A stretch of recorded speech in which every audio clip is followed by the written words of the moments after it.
I now yield myself 5 minutes for questioning. First of all, thanks to the panel for being here today. Accessibility to emergency response services is critical in rural communities where connection can sometimes be disrupted and sometimes outright unavailable. Improved coordination of emergency responders is essential as public safety communication services are further developed to address the needs of these rural communities. There are more than 2,100 agencies in Pennsylvania, and that represents thousands of FirstNet connections.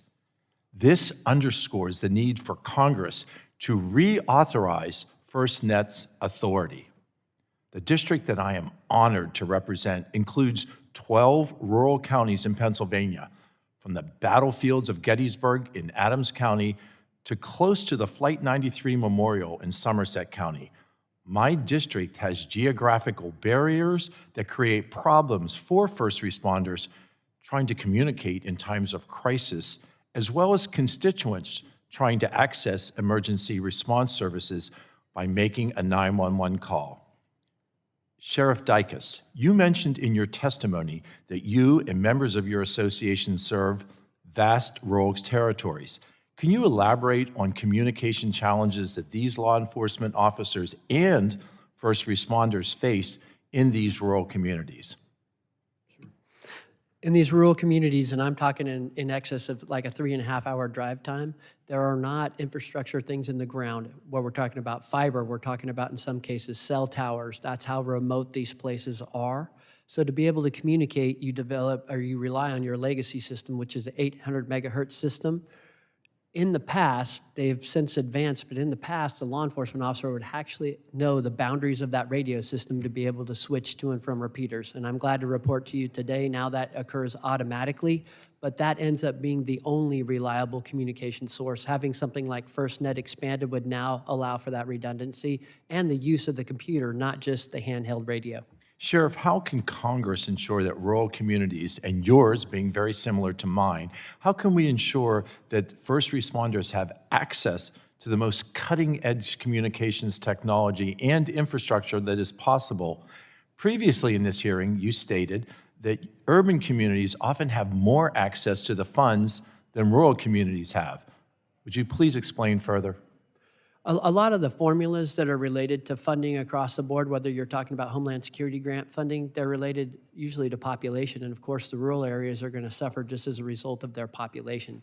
I think we need to take into account critical infrastructure across the board and really standardize communication for all. It's important to everybody to be able to make a 911 call. Thank you. Just 2 months ago in Pennsylvania, we experienced significant statewide 911 disruptions. Some callers who dialed 911 in an emergency situation experienced that their calls were not delivered to 911 operators.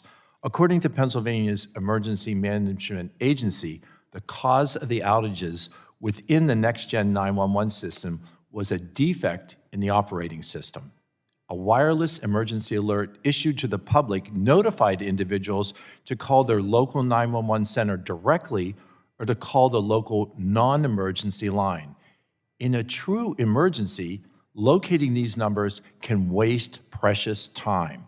This intermittent outage lasted for several hours. Dr. Fonts, can you speak on the safeguards in place to address an outage in the next-gen 911 system like the one that recently occurred in Pennsylvania?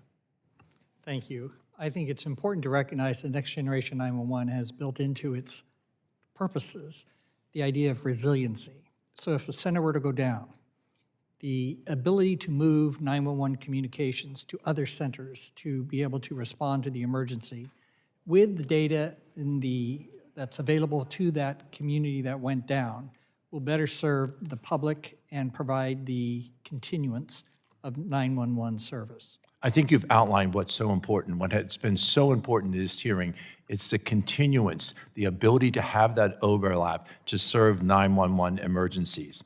As we worked to address connectivity for constituents and for first responders across the country, it's important that we prioritize bringing this connection to rural communities. It is equally as important that we build a functional system that works to provide emergency response services without failure. Americans need the reliable connection that they can depend on in times of medical need and in times of disaster. And this includes the first responders that we count on each and every hour of each and every day. Thank you all for being present today. I yield back.